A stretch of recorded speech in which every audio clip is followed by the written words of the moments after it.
All right, thank you. We'll call the meeting to order if everyone is ready at 6 o'clock. First item on the agenda is roll call. Oh, here comes Chris. So We'll do Aaron Moran, Here. Joe Zisselsberger, Here. Chris Zellner, Here. Kristen Runge, here. Nyla Fry, Here. Jack Heineman, Here. Sam Kaufman. Here. All right. Next item on the agenda is confirmation of open meeting compliance. I can confirm that the draft agenda was published in the Waunakee Tribune on 7/3. The final agenda was posted in all 3 official posting locations on 7/3, and the final agenda and packet were made available online on 7/2. For those in the audience, please be sure you've signed in for accurate record keeping. And if anybody would like to make a public comment, please be sure you give me the form prior to the item. All right, and public comment is up next. Do we have any items, any forms turned in? We don't have any forms. All right, let's go on to consent. Do we have anyone Just a online? I'm second. sorry. Before we do go on, quick moment, there's a person on Zoom. If there's a public comment here on Zoom, click raise hand now. Oh, All right. Next item then is consent agenda. Do we have anything we would like pulled from the consent agenda? If not, do we have a motion to approve? move approval. Second. All in favor? Aye. Opposed? Item carries. Next up then is reports and announcements. First one is Senior Services Committee. I No was report? not there, so. All right. We will I save don't the think we were report for either another there, time. yep. Yeah. Library Board. We canceled our meeting for last month. All right. Waunakee Area Fire District. Yep, that's me. We met and we reviewed bills. It was a very short meeting and are planning on meeting again in July. So nothing major to report. Utilities met, and our first item of the night for our meeting was to honor Dave DeRocher for his years of service. Dave started in June 1994 and he retired officially on July 4th. We had a cake for him and there was a luncheon at the utilities last week.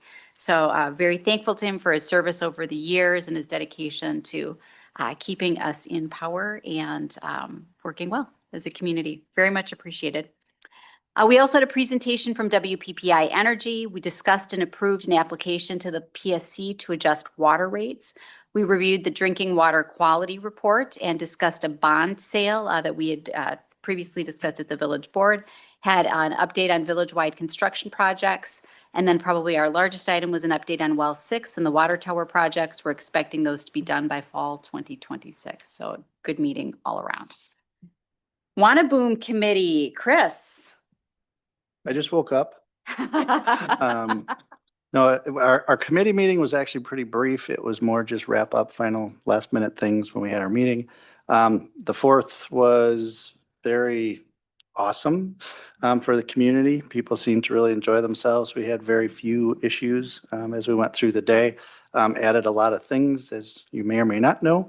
If you look into it, some of the highlights I would put under, well, the fireworks were outstanding. The skydivers, which we'd never had before, was another thing that really was captivating for people. The bands did their thing. All the new kids activities that were free. We had so many people that were so impressed with our community that came from outside of our community as well as within, that couldn't believe that they didn't get charged for everything, which was pretty awesome as people. I would say that I'd like to thank all the village staff, the police, the fire, EMS, everybody who was involved in getting it done, getting it ready. The committee for Waunakee, just the volunteers as well, setting the park up, getting everything done. I'll give a prop out to Justin Fredericks because our power was in a little bit of a flux beforehand, and we got it all taken care of and done so we could provide everything that we were looking to do. And then utilities got to respond at the end of the night. Nobody would know that, but we went to turn the tennis court lights on and it caused a little bit of a power surge and everything went down. So they had to come out and charge it back up for us, but they did. And like I said, everything was very smooth. If you guys have questions or anything, please feel free. But I just want to thank everybody involved for all the hard work and efforts they put in throughout the year to get it done. So preliminary ideas about attendance. It was raining last year. We still had an outstanding attendance. We- It's too early. Joe, thank you, sent over some drone footage. I had a brief chance to look at it today, but we'll get a better feel for it. There's people that said anywhere from 30 to 40,000 people throughout the day. Fantastic. That's great. Next up, Police Committee. Basically just two items on our meeting there. We reviewed an appeal of a denial for a server license. The committee upheld that denial. And then we reviewed the Q2 department update as much as was available at the point at which we met. And there was not really anything remarkable in there, but that's it. All right. Sustainable Waunakee Ad Hoc Committee. We met on July 1st, 2025. We had 4 items that we discussed. One was a calendar of events. We keep adding events to the calendar so that members can attend. If they choose to, we talked about a stakeholder event that we're planning for October 7th. We took action, or we didn't take action, but we discussed recycling programs and education and different programs we'd like to promote in Waunakee. And we also are looking for a date to go to Material Recovery and Facility MRF tour. That's through Pelletary.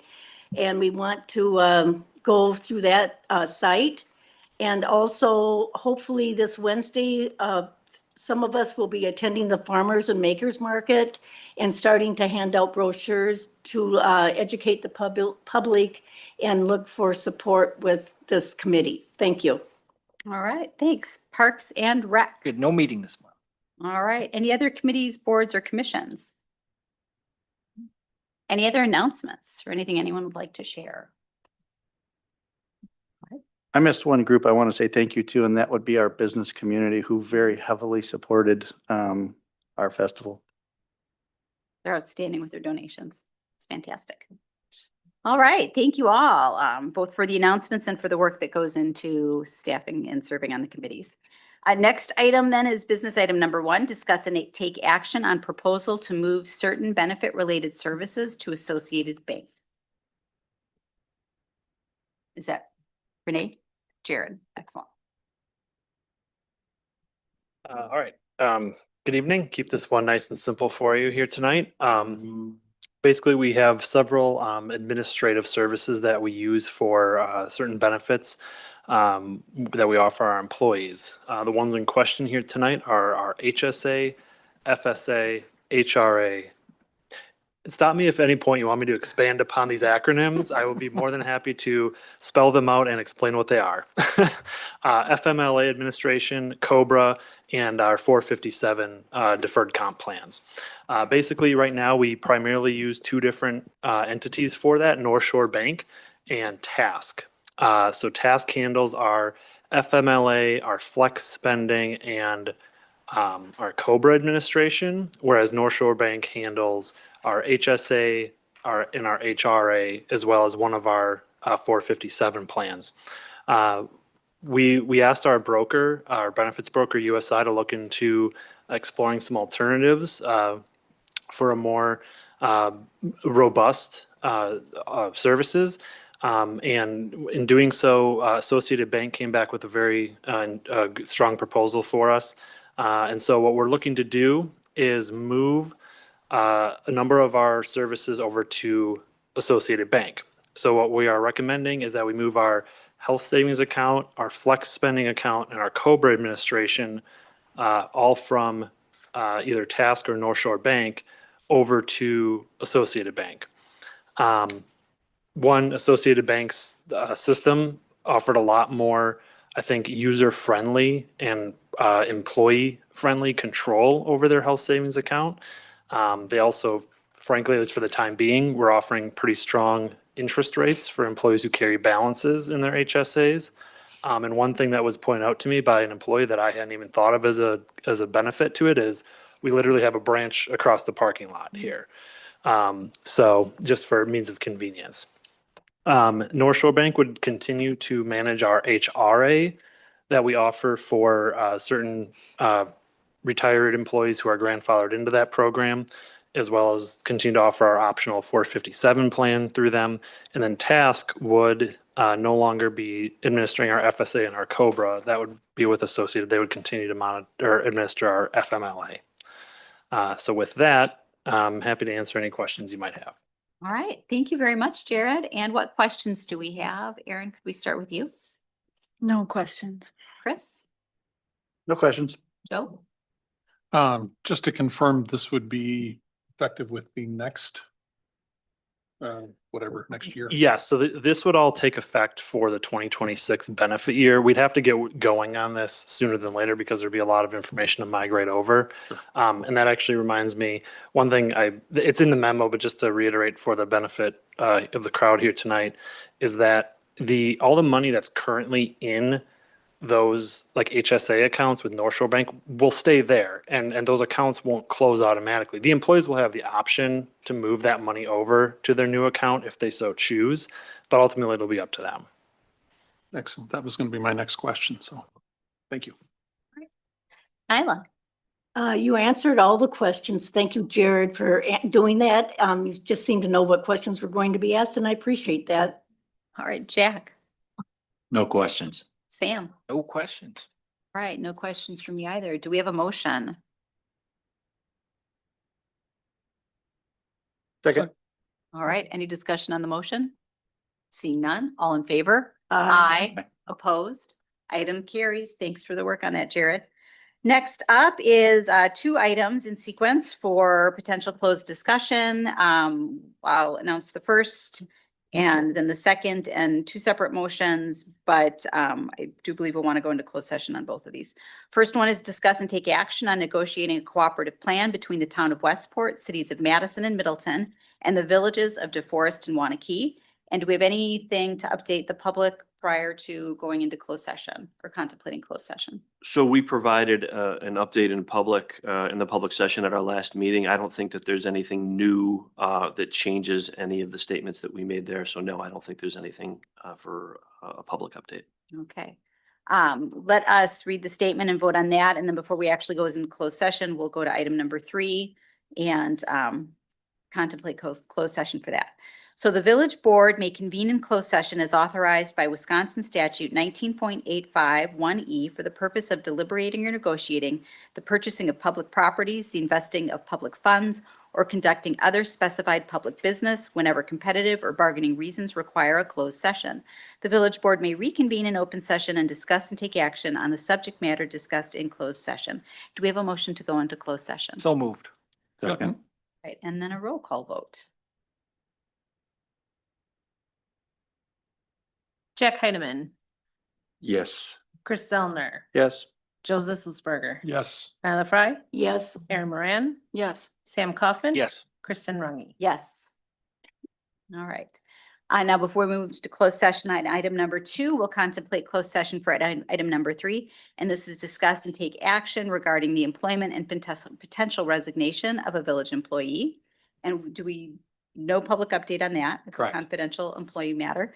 So consideration of adjourning to closed session under Wisconsin statute 19.851C or section 19.851C allows a meeting to be closed to the public when a government body is considering employment, promotion, compensation, or performance evaluation data of any public employee over which the governmental body has jurisdiction or exercises responsibility. The purpose of the closed session meeting is for discussion, consideration, and possible action regarding the employment and potential resignation of a village employee. So do we have a motion to go into closed session? I move to go into closed session. Second. All those, well, actually roll call vote. Sam Kaufman. Yes. Chris Zellner, Yes. Jack Heidemann, Yes. Nyla Fry. Yes. Kristen Runge, Yes? Joe Zisselsberger, Yes. Erin Moran. Yes. All right. Thank you very much. And we will go into closed session at 6:15 once the room has cleared. Thank you for coming. And one note for the recording, we're not expecting action to occur back in open session. So if that does occur, the official minutes will represent those actions, but we'll be ending the recording at this point. All right. Thank you.